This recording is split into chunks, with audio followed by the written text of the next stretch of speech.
I should have left the moment she told me to. The words were simple enough, direct, almost casual, but there was something behind them that made my feet refuse the command. That's what I keep circling back to, even now. Why didn't I leave? It was a Tuesday, late afternoon, the kind of day that smells faintly of oil and dust. I'd been helping out at my uncle's repair shop for a few months, just a side job, while I figured out what I actually wanted to do with my life. Most days blurred together. The buzz of fluorescent lights, the smell of burnt coffee, the sound of air compressors echoing in the back. That's when she walked in. Not like some dramatic movie entrance. She just pushed open the glass door, letting the bell above it jingle once before the air closed in behind her. She carried herself like someone who knew people would notice her, but not because she demanded it. More because she didn't care if they did. Mid-40s maybe, but the kind of 40s that made you wonder what her 20s must have been like. What choices she'd made, what choices she'd avoided. Her jacket was neatly folded over her arm, and she held her keys like she was already half on her way somewhere else. "My car's making a sound," she said, almost apologetically, like something rattling underneath. Her tone was confident, though, not panicked, not helpless, just precise, as if she'd already diagnosed half the problem herself. I stepped forward before my uncle could, grabbing the clipboard. "We can take a look." She glanced at me then. Just a glance.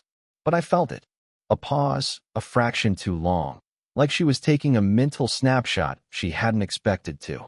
Her eyes were sharp, restless in a way I couldn't place. While she talked, I noticed how she kept brushing her thumb against the edge of her car key, a small, absent motion. I wrote down her details slower than necessary, letting her voice fill the air. There was something steady in it, something that made the room feel less like a shop and more like, I don't know, like I was supposed to listen. My uncle disappeared into the back, and suddenly it was just the two of us, the silence stretching out longer than I'd expected. "You don't have to stay," she said finally. The words were light, not even directed at me, more like she was dismissing herself from the room, giving me an easy out. But the way her eyes flicked back, just briefly, made me think she noticed I hadn't moved. I should have left then. She wanted space, or maybe she just assumed I'd have better things to do. Instead, I stood there, leaning against the counter, pretending to scan her paperwork again. The hum of the ceiling fan filled the gap neither of us bothered to close. There was nothing romantic in that moment. Just electricity. That awkward, undeniable kind you feel when the air shifts and suddenly you're aware of yourself in ways you weren't before. Where your hands are, how close your breath sounds, what your eyes are doing. She gave the faintest smile, barely there, like she'd caught me hesitating. Then she looked away. By the time my uncle returned, she was already adjusting her jacket, her keys clinking softly in her palm. She thanked him politely, and for me she gave only a small nod, the kind you could almost miss if you weren't paying attention. But I saw it, and I've been stuck on that pause, that glance, that almost smile ever since. That's why I didn't leave when she asked me to. The second time I saw her, it was quieter. Early evening, the shop already half closed, most of the tools put away. My uncle had gone home, leaving me to finish up a few odds and ends. She came back for the car. Her heels clicked lightly against the concrete floor, the sound sharp in the otherwise empty space. She looked different in the dim light, hair tied back loosely, jacket hanging off one shoulder. Not rushed, but not settled either, like she lived in a constant state of being on her way somewhere else. I wiped my hands on a rag and tried to look less like I'd been waiting, though I probably had. "Is it ready?" she asked. "Yeah," I said. "We fixed the rattle. Just a loose heat shield. Nothing serious." She exhaled like she'd been holding her breath longer than she realized. Not relief exactly. More like she'd been bracing for something worse. For a second, her eyes softened, and I caught a glimpse of someone tired. Someone who'd been carrying too many small worries stacked on top of each other. "You work late?" she asked, glancing at the empty shop. "Sometimes." I shrugged. "Depends how much there is to finish." Her gaze lingered on me a little too long, as if she wanted to ask something else but thought better of it. She turned away, walking around her car slowly, fingertips brushing the metal as though she was making sure it was really fixed. It was then I noticed her hands. Small, delicate, but lined faintly at the edges, evidence of years, of doing more than people might expect. She flexed them once, almost absently, and for some reason the motion stayed with me. She caught me watching and smiled faintly. "You don't have to stand there like a bodyguard," she said. Her tone was light, but her eyes gave her away, testing me, maybe, to see if I'd retreat. I didn't. Instead, I leaned against the counter, pretending to check a clipboard I didn't need. "I just want to make sure everything's good before you go," I said. She paused, one hand resting on the car door handle. For a moment, her expression slipped, tiredness, maybe loneliness, flickering through before she masked it again. That hesitation told me more than anything she could have said out loud. "You're too young to worry so much," she murmured. The words were almost teasing, but I felt the weight behind them. A quiet warning, maybe, or a way to build a wall. Still, the way her voice lowered at the end made it feel less like distance and more like confession. I laughed softly, not sure how else to respond. "Maybe."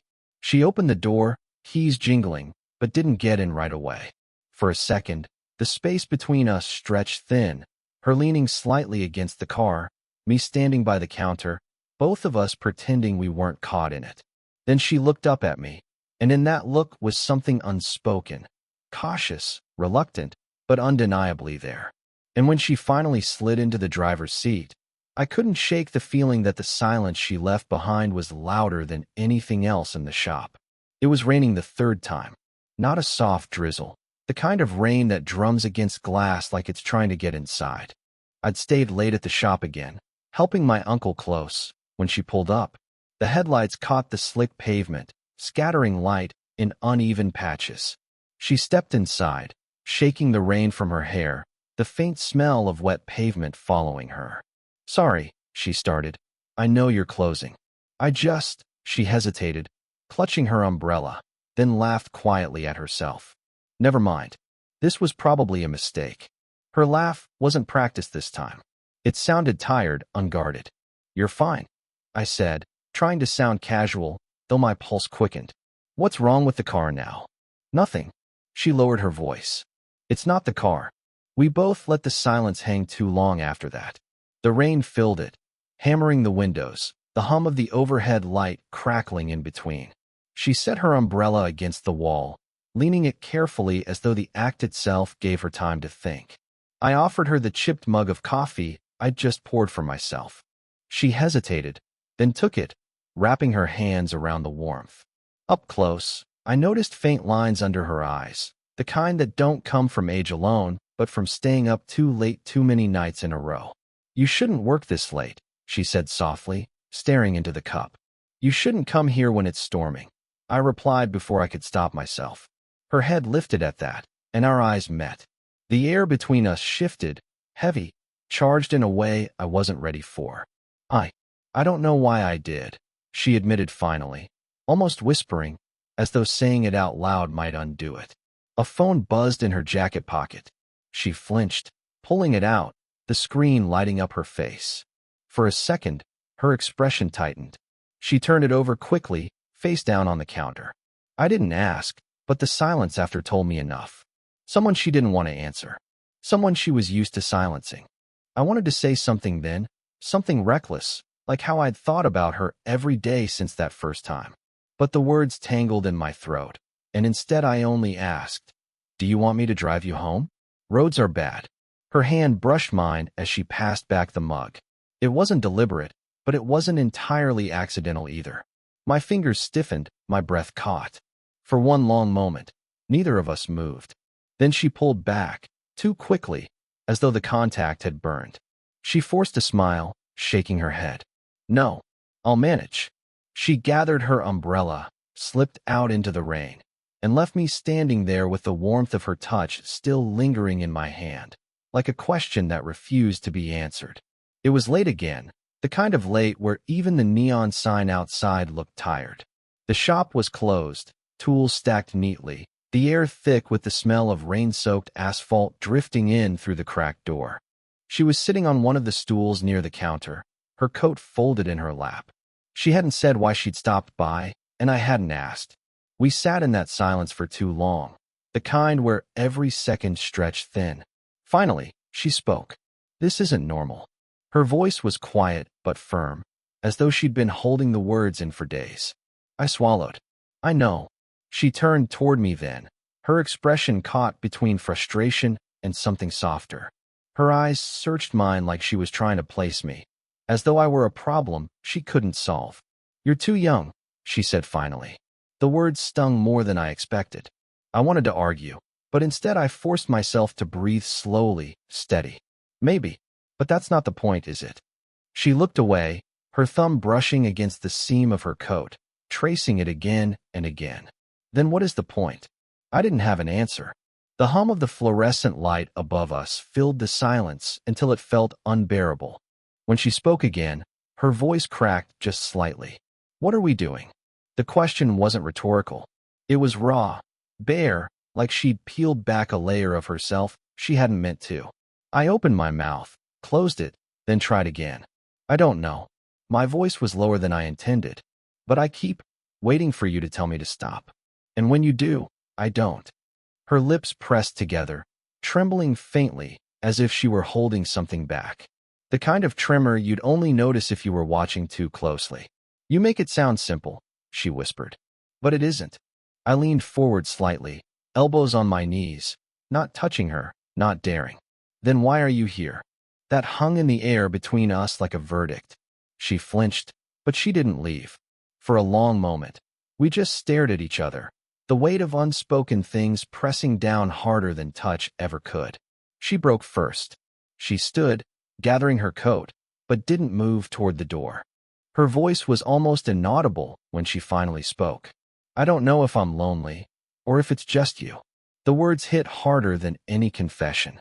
My throat tightened, my chest heavy with something I couldn't name. She turned her face away quickly, as though ashamed she'd let it slip. And I realized then, whatever this was, neither of us could go back to pretending it was nothing. The next time I saw her, she didn't come into the shop. She was standing outside instead, leaning against her car in the fading light, her arms crossed tight, like she was holding herself together. Keys are inside, I told her as I stepped out, pointing toward the counter. You didn't have to wait. I wasn't waiting for the keys. Her voice was low, tired, like every word carried more weight than it should. We stood there in the cool evening, traffic humming faintly on the road beyond, the smell of gasoline still clinging to my hands. I didn't push her to explain. Maybe that's why she finally did. You remind me of someone, she said suddenly. I looked at her, startled. Who? She hesitated, her fingers tightening around her sleeves. My brother. The word caught in my chest. I hadn't expected that. He was younger than me, obviously. Always restless, always chasing something. He'd lean against the counter the way you do. Smile at people when he didn't know what else to say. She stopped, exhaling slowly, and I realized she was trying not to cry. He died when he was 24. The silence that followed was sharp, almost unbearable. I shifted closer without thinking, not enough to touch her, but enough that she might feel it. I didn't mean to, I started. No, she cut in, shaking her head. It's not you. You just, sometimes I look at you, and it feels like he walked back into the room. And then it doesn't. And then I hate myself for even thinking that. I had no words for that. My throat was tight, my mind racing for something steady, something safe, but nothing came. She finally looked at me, her eyes wet but steady. That's why I keep telling you to leave. Because I don't know what I'm looking at when I look at you. And it scares me. Her honesty landed harder than any rejection. It wasn't about me, or maybe it was too much about me, in ways neither of us could control. I swallowed hard, forcing myself to stay grounded. I'm not him. I know, she said quickly. That's the problem. The evening light dimmed further, the shadows stretching long across the pavement. She brushed a hand over her face, composing herself, and for a moment I thought she'd step back into her car and disappear. But instead, she whispered, almost to herself, "You make me feel like I could make the same mistake twice." She left me standing there, her words echoing louder than any storm. And that was the moment I realized this wasn't just a pull between us anymore. It was something that could break her open in ways I didn't understand and maybe couldn't fix. It happened without planning, without excuse. She came by after hours again, the shop already dark except for the low desk lamp I'd left on. No rain this time, no storm to blame. Just her, standing in the doorway like she wasn't sure if she was allowed in. "I shouldn't be here," she murmured. "I know," I said. "But you are." She closed the door behind her, the sound echoing too loudly in the empty shop. For a long while, we didn't move, as if distance itself was the last fragile boundary we hadn't broken. Finally, she sat on the old stool by the counter, hands folded in her lap. I leaned against the workbench across from her. The silence between us had changed, no longer avoidance, but something fuller, denser, like it carried everything we hadn't said out loud. She spoke first. "You're not him. I know that. And I don't want you to be." I nodded slowly. "And I'm not here to fix whatever's broken. I just don't want to pretend there's nothing here." Her lips pressed together, trembling faintly. "Do you know how dangerous that sounds to someone like me?" Yes. That was the truth. We didn't need more. She exhaled sharply, then looked away, blinking too fast. "I've spent years making sure no one could see me like this. And then you walk in and—" her voice faltered. I don't know if I'm angry or grateful. I wanted to answer, but no words felt right. Instead, I crossed the space between us and sat down on the stool beside her. Close, but not too close. Her hand rested on her thigh, fingers tightening against the fabric of her jeans. After a long hesitation, I let my hand drift, slowly, carefully, until the back of my fingers brushed against hers. She didn't pull away. For a moment, we just sat like that, our hands barely touching, the weight of it heavier than any kiss could have been. "This can't be love," she whispered finally, almost to herself. "Then let it be something else," I said. My voice shook, but I meant it. "Whatever this is, it's real." Her eyes closed as if the words hurt and healed at the same time. She leaned forward just slightly, her shoulder grazing mine. The touch was subtle, almost accidental, but she stayed there. Neither of us spoke after that. There was nothing left to explain. We sat in silence, her hand eventually turning just enough so our fingers threaded together, awkward at first, then steady. And in that quiet, without declarations or promises, I knew. This was the moment everything shifted. Not loudly, not dramatically, just two people collapsing gently into something they'd been circling all along. When she finally whispered, "Don't make me regret this," it felt less like a warning and more like a plea. And I stayed. I think about that night more often than I'd like to admit. Not because of what happened, because, in truth, nothing happened the way people might expect. No grand declarations, no sweeping gestures. Just two people in a dimly lit shop, hands finding each other in the silence, both too afraid and too relieved to move away.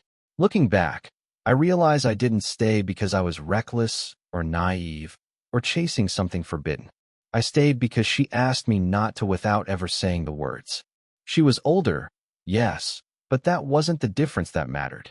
The difference was how she carried the weight of years, the losses, the regrets, the quiet strength, and how, somehow, she let me see a part of her she kept hidden from everyone else. That kind of honesty is rarer than love itself. And me? I was 20-something, restless, unsure of who I was becoming. But with her, I learned that silence could be more intimate than touch, that staying could be more powerful than running, and that sometimes the heart recognizes what the mind can't explain. We didn't make promises. We didn't map out a future. But we left that night changed. She wasn't just the woman who walked into the shop with a rattling car anymore. She was the person who taught me that love, if that's even the word, doesn't always roar. Sometimes it lingers in glances, in hesitations, in the way someone's voice softens when they finally let you close. And she told me once, weeks later, that I reminded her less of her brother and more of herself, who she used to be before the world demanded so much from her. I don't think she realized what a gift that was, to let me carry a piece of her reflection.